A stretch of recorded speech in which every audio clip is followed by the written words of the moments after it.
This video is designed for 3 types of ASMR viewers. Those who enjoy ramble ASMR.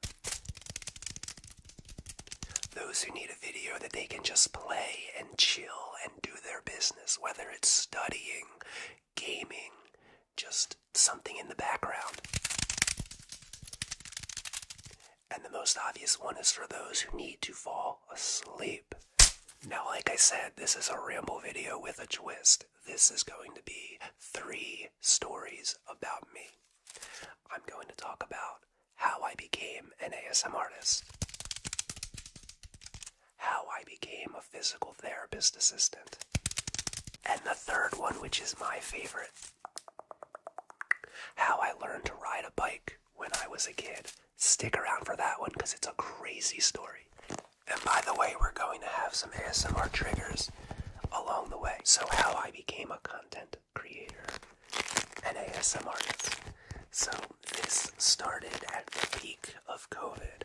I was working a lot less hours a week because the facility that I work at was taking a lot less patients in at the time. And I needed a hobby because I was spending a lot more time at home and I was getting really bored. There's only so much Breath of the Wild you can play at that time. That was the hot game. And I started researching the internet. I started trying to figure out what could I do. And at first, I decided to learn how to solve a Rubik's Cube. And I learned that in shockingly little time. My record time was like 1 minute and 28 seconds, I think. I'd actually have to go back and relearn because I tried the other day and I could not remember how to do it. So I continued for another hobby, and I decided to start a YouTube channel. Well, I decided to research how I can be successful at a YouTube channel. And I started researching types of channels, what I wanted my content to be, how to engage your viewers, how to draw viewers in and make them stick around. And after several months of research, I discovered what ASMR was because I didn't know before I decided to start a YouTube channel. And I found a man whose name is Raffy Taffy, and to this day is my favorite ASMRtist and my core inspiration for my channel. And I thought to myself, I can do this. I can be an ASMRtist. So I got some things together, did a little more research, set up my channel, set up an email address, and I put out my first video. And immediately erased it because I thought it was terrible. And I did a little more research because I just wasn't confident in myself. Well, a few weeks after, I reposted that video, and it's called My First ASMR Video, and it is the first ASMR video on this channel. And it's one of my most popular videos to this date. I had this huge beard. I was in my living room. The background's all bright. There's no refined audio. It is what it is, but I love that video because it got me over the hump. It got me into this world of ASMR. So I started recording as much as I could during COVID because I had all this extra time. And at one point, I was putting out 4 YouTube videos a week, which is a lot. That's a lot of content to make. It's a lot to keep current with. But I kept pushing through, and after several videos, and 6 weeks in, I had 500 subscribers in just 6 weeks, and I thought that was amazing. That led me to believe that I could make this work, that we as a community could make this work. And here we are, about to cross 40,000 subscribers just over 2 years later. But it's more than just that because I've expanded, and this ASMR YouTube channel journey of mine has grown. About a year in, I started a TikTok, and I actually almost erased that too because I was getting like 500 views, 200 views, 100 views on every video. And I'm not kidding, I was opening TikTok to erase TikTok, and one of my videos jumped. I can't remember the number, but it was 5 digits. It jumped up like overnight, and I was like, oh man. And it's actually a video that's on this YouTube channel too. Today, that video has 9.8 million views on TikTok. So anyway, the point I'm getting to is I expanded this ASMR business into TikTok, and now that is actually more successful than my YouTube channel. But it expands more. So I've also expanded into having companies be sponsors, and now that has expanded into me making ads for mobile games that run on TikTok and other places if the brand wants them to. So you might see me on the short form vertical content once in a while pitching a mobile game. It's kind of cool. I've also done some advertisements for some big companies too. I did one for Netflix Games when they launched their games section of their app, which was really cool. And my favorite one was for Canva, where you can, edit, upload photos, and you can actually have Canva put them on a shirt or a mug or a tote bag or something like that. That was my favorite one that I did. So, I guess this story got a little long-winded, but that's okay because hopefully you just hit play and are chilling and relaxing. Maybe you're gaming. If you're gaming right now, I'm really curious what you're playing because I need a new game to play. I've been thinking about, someone told me the new Prince of Persia game is really good, and I'm curious if it is. If you're playing that, let me know. But that's how I became an ASMRtist, really. It was during COVID, out of boredom, did a lot of research, launched the channel, relaunched the channel, and now I'm here basically full-time because I put a lot more time into this now, and I hope it shows. Alright, so we're going to move on to the next story, which is how I became a physical therapist assistant, which is my full-time job. So I talk about this all the time, but my full-time job is a physical therapist assistant. And just a little background before we get into the story. A PTA, physical therapist assistant. Sometimes people think I just stand around and I'm an assistant, so I hand a tool to a physical therapist, and that is not the case. I'm a licensed therapist. I work hands-on with my patients, one-on-one, or sometimes in group settings, and I'm conducting the physical therapy session. The thing is, I don't have a doctorate in PT, so I can't do the initial evaluation, and I can't do the discharge. And I also don't set the physical therapy goals. So I follow the plan of care set by a doctorate of PT, or a DPT, if you will. They set the goals. I build the plan. I build the exercises and what we need to do to achieve those goals. Anyway, it's an amazing job, and I absolutely love it. I wouldn't change a thing. But how did Rynsey become a physical therapist assistant? Well, I had no medical training, no training in the medical field or fitness field whatsoever.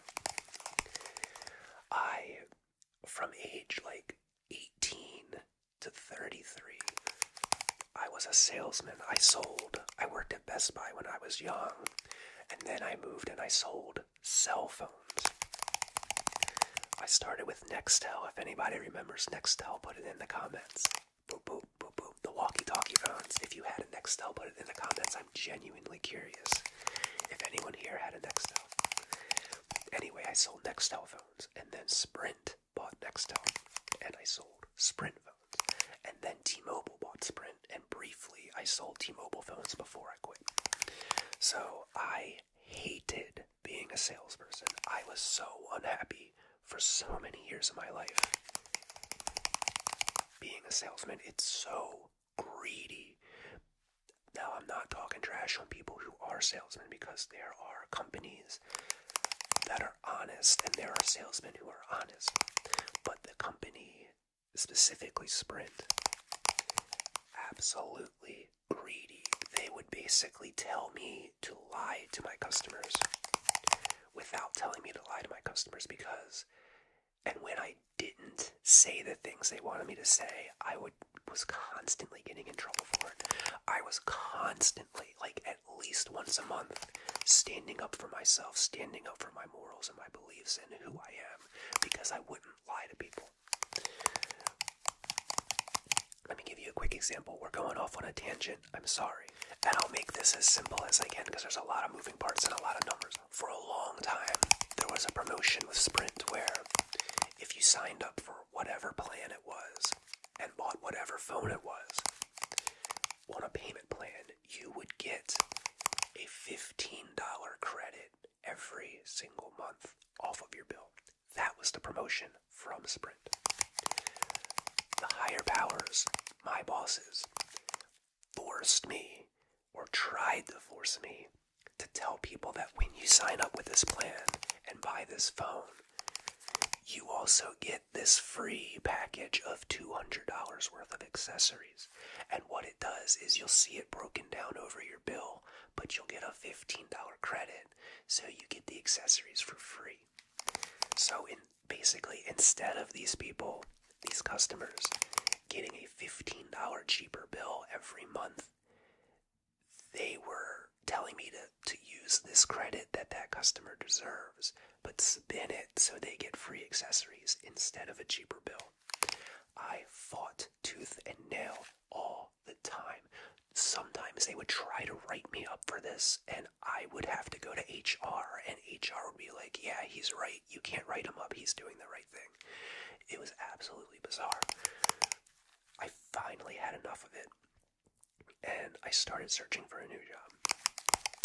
Couldn't find anything, didn't know what I wanted to do, but I knew that I wanted to go back to college at 30 years old, or 32, whatever it was, and do something that I felt good at the end of the day, something that I felt fulfilled, like I made a difference. And, one day I'm at my parents' house, and my dad was getting physical therapy on his shoulder, and he suggested a PTA, physical therapist assistant, because he was talking to the lady working on him at PT, and she said it's a great job, and she was a PTA. So my dad brought this up to me, and I blew him off immediately, because I have no medical experience. I had no experience in that field, and I really had no idea what the job was. Blew him off. So, a few weeks later, I'm laying in bed trying to fall asleep at night, thinking about how I hate my job, and honestly, kind of hated my life at that point. I was depressed. Waking up was miserable. Going to work was miserable. I would come home tired and just angry because I was being forced, or tried to be forced, to lie to people. And my dad popped in my head while I was trying to fall asleep. So I grabbed my laptop and I looked up what a PTA was and PTA schools. And it turns out one of the oldest PTA schools in the country, and one of the most renowned PTA schools in the country, was right up the street in my city of Baltimore. And yes, I lived in Baltimore City at the time. Was right up the street, like a 15-minute drive. So I started researching it. I applied, went through the approval process, and I got accepted into the program, not knowing anything about it, not knowing what I was getting myself into. So, within a couple of weeks of being in the program, I knew it. I knew it's what I wanted to do with my life. I knew I wanted to help people get well again, get back on their feet, get back to a normal life. Graduated, top of the class, passed the licensing exam, passed the law exam for the state of Maryland. And then 6.5 years later, I am into my career as a PTA. I work specifically with the geriatric population, with older people. love it. I always learn something new. There's that population just is a wealth of knowledge. Now, I've also heard some crazy off-the-wall stories and crazy off-the-wall things come out of these men and women's mouths. Because they kind of sometimes, they just don't care. But I always learn something new every day, and I wouldn't change a thing, and that's how I became a physical therapist assistant. Again, I know that was long-winded, but again, the point of this video is just to hit play and chill. Hit play and chill and relax and do whatever you're doing, and I hope you're still here watching. Or I hope you're asleep. But it's time for the third story, which is the one that is kind of crazy and has an element of danger to it. It's how I learned to ride a bike when I was a kid. Alright, so I was bicycle riding age, but I don't really know how old that is. I guess 6 or 7 maybe, I don't know. And I was still using training wheels at this time in life because I couldn't maintain balance at all on a bike. And I had the bicycle that I had gotten for Christmas. It was black with gold trim, and I remember we picked it out at Toys R Us before Christmas because I wanted Santa Claus to bring it to me. And I actually got it, and I'll never forget this bike. I loved it. It was the coolest looking bike. Anyway, we were at, it had to have been summertime, maybe early or late spring, and we were at my grandfather's house. My grandfather's house, who I miss dearly, and he had a long driveway, and I was trying to ride my bike. I was riding with training wheels, but I couldn't keep balance, so the training wheels were always holding me up. And my grandfather, who I trusted more than anyone, he gently suggested we take off the training wheels, and we see how I do. And, he explained it in a way that me as a small child, it sunk into my head and it made sense, and I agreed. I was terrified, but I agreed to do it. And we took the training wheels off. I'd get up on it, instantly fall. Get up on it, instantly fall. So we were practicing with my grandfather or my father holding the back of the seat while I was riding. And then they would let go, and I would go like a foot or maybe 2 feet. And I'd fall. And I'd fall. And I'd fall. So I was still falling, but I was comfortable enough with my knee pads on that I wasn't hurting myself when I was falling. And, back in the 80s, early 90s, parenting was different, and you just kind of let kids do what they would do with no real fear of getting hurt. It was a wild time to grow up, let me tell you. And I'm slowly making my way down this long driveway. Couple feet falling, couple feet falling, couple feet falling. Well, I'm at the end of the driveway. Couple feet, I fell.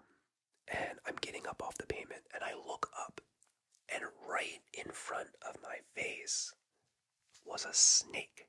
Right there in my face. This ugly black snake. Now, something about Rynsey here. I don't do snakes. I don't like snakes. I'm terrified of snakes. If I see a snake, I freak out. Actually, I'm going to give you guys a little bonus story after this one. So I don't like snakes. And this is how I remember it. I remember looking up. I remember screaming. I remember the snake jumping at me and trying to bite me and hissing and all this stuff. I don't think that happened. I think that was my childhood brain just exaggerating a story. But from what I'm told, and from what I actually remember, I fell. The snake was right there. I screamed, and my father and my grandfather looked up, and I was riding the bike back down the driveway with no training wheels, not falling at all. So that snake put the fear of the universe into me, and it gave me the ability to ride a bicycle because I wanted to get away from that snake as quickly as I could. So I rode that bike all the way down the driveway. Now, I do remember this. I remember my father and my grandfather cheering and clapping and yelling, hooray and all that stuff. Really proud and happy for me that I got it.